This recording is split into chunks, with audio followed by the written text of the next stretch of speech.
सादर नमस्कार।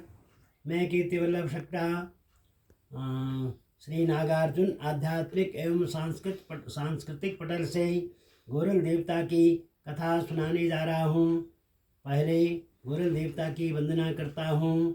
यो देवो भुविराजते त्रिनितरां न्यायप्रियो भूपतिः श्वेतश्चारु सुचारु यस्य वसनं गौरश्च यस्याकृतिः श्वेतो घोटकवाहनोऽस्ति सुखदः श्वेतश्चभिः यस्य वै वन्दे तं करुणानितं नृपवरं श्रीगोरलं सर्वदा। गोरल देवता आप सभी लोगों के ऊपर कृपा करें। यानी पिछले जो ब्लॉग थे, पिछले जो कथाएं थी, उसमें यह हुआ था कि राजा हालीराय और कलिंगा की भेंट हो गई थी। राजा ने कलिंगा से विवाह करने की इच्छा बताई। कलिंगा ने कहा कि मेरी भी इच्छा है, पर इसके लिए भाइयों की अनुमति लेनी पड़ेगी। तब हरिराय कहते हैं, कन्यार्थी है बेर अरे कलिंगा दाजू पछेट मिलन में जांचू उन्हों की आज्ञा सिर में सजावे विवाह संस्कार रचूं चुयाहो। तब वह हरिराय कह रहा है कि हे कलिंगे, मैं दाजू से मिलने के लिए कन्यार्थी होकर के, यानी कि कन्या को की चाहना की इच्छा वाला होते हुए उनके पास जाता हूँ। जब उनकी आज्ञा होगी तो यहाँ पर आपके साथ विवाह रचाऊंगा।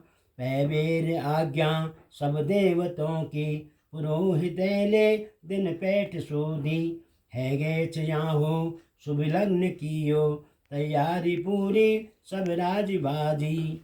अब वे कलिंगा के भाई 5 देवता थे। उन देवताओं से उन्होंने आज्ञा ले ली और पुरोहितों ने दिन भी निकाल दिया कि इस दिन शादी होगी। अब शादी की तैयारी होने लगी। दमो नगाढ़ा तुरिमष्क बीना अरे रसीला छन छोलिया हो बरेति क्वेना बस एक राजा गरेति सभ्य छन देवता हो। यानी देवताओं की भूमि है। बारात का जो वातावरण होता है, दमाऊं बजने लगे, नगाड़े बजने लगे, तुरी बजने लगी, मस्तबीन बजने लगी और बड़े सुंदर नर्तक छोलिया आ गए। बरेती क्वेना बस एक राजा, बस एक ही राजा वही वही बारात में शामिल है, वही दूल्हा है। और घरेती जो है, घर वाले सारे देवता जो हैं आवा भगत में लगे हैं। धूलर के है गौचयु संधि काले गोधूली बेला कसयो रसीली कैलाशवासी सब देवताले अरे युगान्यान सुगीत न्यारा। अब ठीक समय पर धुलर्ग हो गया। हमारे कुमाऊं क्षेत्र में धुलर्ग का बहुत महत्व होता है। आजकल तो दिन की शादी होती है, 12 बजे धुलर्ग करते हैं। यह उचित व्यवस्था नहीं है, यह बहुत ही अनर्थ हो रहा है। धुलर्ग का एक समय होता है, वो जो संध्या के समय होता है, उसके भी हर ऋतु में धुलर्ग का समय अलग अलग होता है।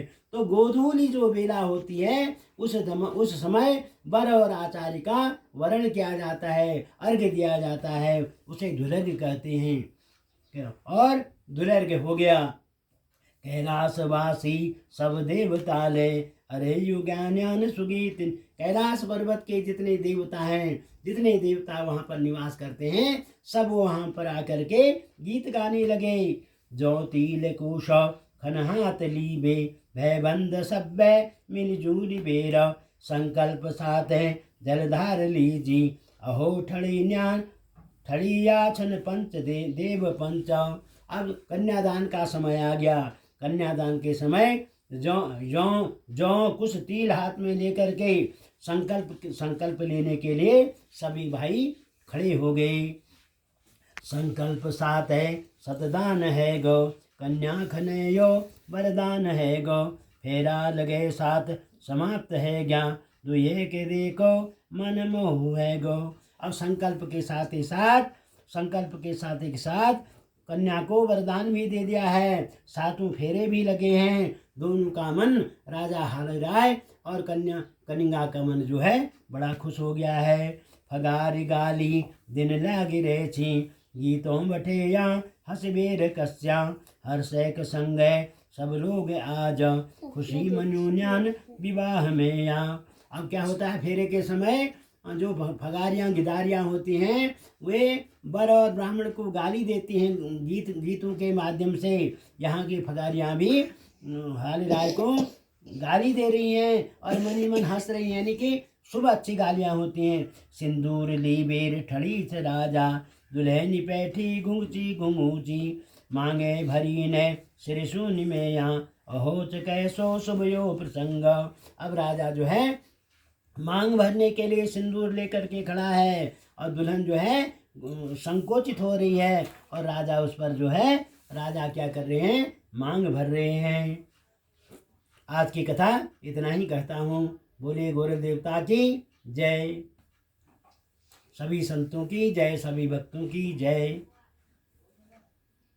सर्वे भवन्तु सुखिनः, सर्वे सन्तु निरामया, सर्वे भद्राणि पश्यन्तु मा कश्चित् दुःखभाग् भवेत्।